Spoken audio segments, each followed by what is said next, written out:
अस्सलाम वालेकुम दोस्तों, कैसे हो? मुझे उम्मीद है कि आप सभी सही होंगे। न्यू अपडेट के साथ हम आपके सामने फिर हाजिर हो चुके हैं। अगर आप सऊदी अरब में रहते हैं, सऊदी अरब की खबरों से हमेशा के लिए अपडेट रहना चाहते हैं तो ये वीडियो आप शुरू से लेकर आखिर तक देखते रहिए।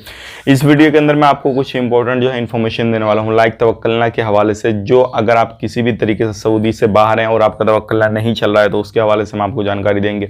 और सऊदी में एंट्री करने से पहले आपको 5 लाख रियाल का जुर्माना लग सकता है। क्या है पूरी कहानी, क्या नहीं, वो मैं आपको बताऊंगा। किन चीज़ों का आपको ध्यान रखना चाहिए और ज़बरदस्त से कुछ सवाल जवाब किए गए हैं उसके हवाले से हम बात करेंगे। और भी कुछ बड़ी अपडेट आ रही है जो क्या वैक्सीनेशन के हवाले से, इंडिया के हवाले से और कोरोना की पिछले 24 घंटे के हवाले से और एक शारजा के हवाले से हम आपको अपडेट करने वाले हैं। तो शुरू से लेकर आखिर तक वीडियो में बने रहें और पूरी जानकारी मैं आपको देने वाला हूँ। तो चलिए फिर बिना देरी के वीडियो शुरू करते हैं। लेकिन उससे पहले मैं आपको बता देता हूँ, चैनल पर हमारे पहली बार आए हैं, चैनल को सब्सक्राइब करें और साथ ही साथ बेल आइकन जरूर प्रेस कर दें ताकि हमेशा आपको इसी तरीके से अपडेट मिलती रहे। तो सबसे पहले अपडेट की तरफ बढ़ते हैं। जो बड़ी अपडेट आ रही है निकल के, जैसे कि आपको मालूम है अभी डायरेक्ट फ्लाइट जो है वो सऊदी में नहीं जा रही है। जिन लोगों ने वैक्सीन ली है, सऊदी की जो छुट्टी आए थे वो लोग जा सकते हैं, दोनों वैक्सीन लेने वाले। लेकिन जो बाया होकर जा रहे हैं उनके लिए काफ़ी ज़्यादा इंपॉर्टेंट यहाँ पे जानकारी शेयर की गई है, जिसमें बताया गया है अगर किसी भी कंट्री में होकर आप 14 दिन होकर आते हैं और आपको बोर्डिंग पास लेते समय अगर कोई भी इंफॉर्मेशन आप गलत सलत देते हैं और पूरी डिटेल सही से नहीं भरवाते हैं या कुछ भी वहाँ पे गलत इंफॉर्मेशन देते हैं या कुछ भी आपसे पूछा जाता है जो भी चीज़ें, तो आप पर जो है 5 लाख रियाल का जुर्माना लग जाएगा। तो ये एक बड़ी अपडेट है। अगर आप किसी भी देश में होकर आप जाना चाहते हैं और कहीं पर भी आप कुवैत सऊदी अरब में एंट्री करना चाहते हैं, लाइक मालदीव से जाएं, कतर से जाएं या फिर दुबई से जाएं आने वाले वक्त में, या कहीं से भी आप जाने की कोशिश कर रहे हैं, सोच रहे हैं, तो आपको अपनी इन्फॉर्मेशन प्रॉपर देनी है। नहीं तो आपको ये भारी पड़ सकता है किसी भी तरीके से आप फर्जी वाड़ा करवा के जाते हैं या फर्जी डॉक्यूमेंट्स बनवा के जाते हैं। क्योंकि बहुत सारे लोग सोचते हैं फर्जी डॉक्यूमेंट्स बना के निकल जाए, कोई भी परेशानी नहीं आएगी, तो बहुत बड़ी आपको परेशानी आ सकती है। और ध्यान रखिएगा, सऊदी अरबी देशों में जितने भी जुर्माना लगता है तो भाई आपको पे ही करना होगा। ऐसा नहीं है कि आप ऐसे छुटकारा पा लेंगे ले दे के थोड़ा बहुत, ऐसा नहीं होगा। जितना आपको एक बार अगर लिख दिया तो समझ लेना वो आपको पूरी ज़िंदगी घिसट जाए या फिर आपको अपना कुछ बेचें, कुछ भी करें, आपको पे करना होगा।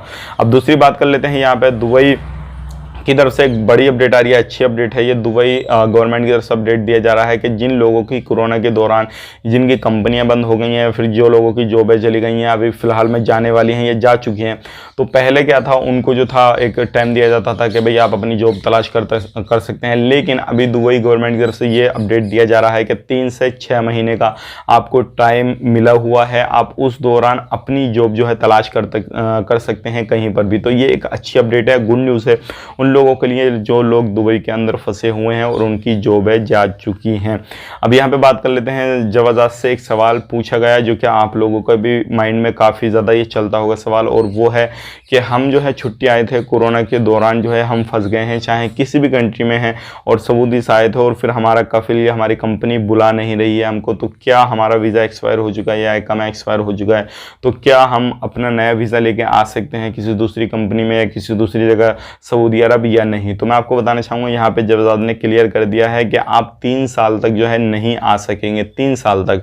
हाँ, ये ज़रूर है कि वही कंपनी आपको अगर 1 साल के बाद या 6 महीने के बाद, 2 महीने के बाद नया वीज़ा देके बुलाती है या फिर वही कफिल आपको बुलाता है तो आप उस पर आ सकते हैं कभी भी, उसके लिए कोई बैन नहीं है। लेकिन दूसरी जगह पर आप 3 साल तक नहीं जा सकते। तो ये काफ़ी इंपॉर्टेंट सवाल था आप लोगों के लिए, तो आप ज़रूर इस चीज़ को देख लीजिए और अपनी कंपनी कफिल से बना के रखिए अगर आपको सऊदी में एंट्री करनी है तो।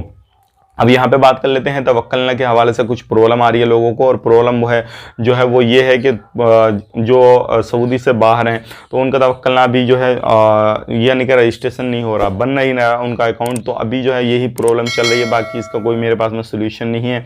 जैसे ही कुछ इसका अपडेट आता है या कोई अपडेट मैं देखता हूँ चेक करके नेट वगैरह पर या फिर किसी भी तरीके से वेबसाइट वगैरह पर, ट्विटर करके भी आप पूछ सकते हैं। बाकी मैं देखता हूँ अगर किसी तरीके का कुछ इसमें मिलता है अपडेट तो हम आप तक शेयर कर देंगे। अब एक अपडेट आ रही है वैक्सीनेशन के हवाले से, जिसमें कि इंडिया की वैक्सीन जो है वो 125 करोड़ जो है रोजाना लोगों को लगाई जा रही है। अगर इसी तरीके से वैक्सीनेशन के हवाले से खबरें आती रहेंगी कि इतनी ज़्यादा लग रही है लोगों को, तो आने वाले वक्त में वो दिन दूर नहीं है जो कि डायरेक्ट फ्लाइटें जो है वो सऊदी की भी शुरू हो जाएंगी। और यहाँ पे एक मैं आपको इंपॉर्टेंट बताना चाहूँगा, बात जो है वो ये आ रही है निकल के, कुवैत की जो है इंटरनेशनल फ़्लाइट जो है इंडिया से शुरू कर दी गई है 7 सितंबर से, यानी कि आज से है वो शुरू कर दी गई है, जिसमें कि जज़ीरा एयरवेज़, कुवैत एयरवेज़ की जो फ़्लाइट है वो शुरू हो चुकी है। लेकिन टिकट के प्राइस की बात करें, जो कि टिकट के प्राइस हैं सिर्फ एक तरफ के वो हैं 590 KD। तो ये एक बड़ी अपडेट है, आने वाले वक्त में हो सकता है अगर सऊदी की भी फ़्लाइट चालू हो तो इतने प्राइस हाई हो जाएं या फिर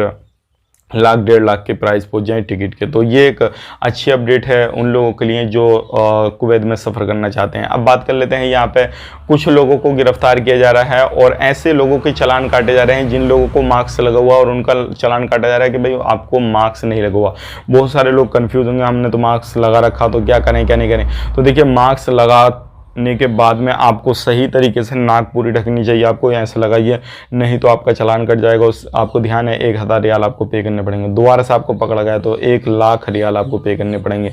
तो काफ़ी कड़े रूल रेगुलेशन है, इन पे आपको ध्यान देने की ज़रूरत है। अब बात कर लेते हैं लास्ट में पिछले 24 घंटे कोरोना वायरस रिपोर्ट। 6 लोगों की मौत हुई है, टोटल मौत हो चुकी है 8585 की, 217 रिकवरी हुई है, टोटल रिकवरी हो चुकी है 5,34,279 की, 124 जो है नए केसेस हैं। अल्हम्दुलिल्लाह अब जो केसेस की संख्या है वो कम हो रही है और आने वाले वक्त में ये भी बहुत ज़्यादा कम हो जाएगी। टोटल की बात करें 5,45,367 जो है वो केसेस हो चुके हैं।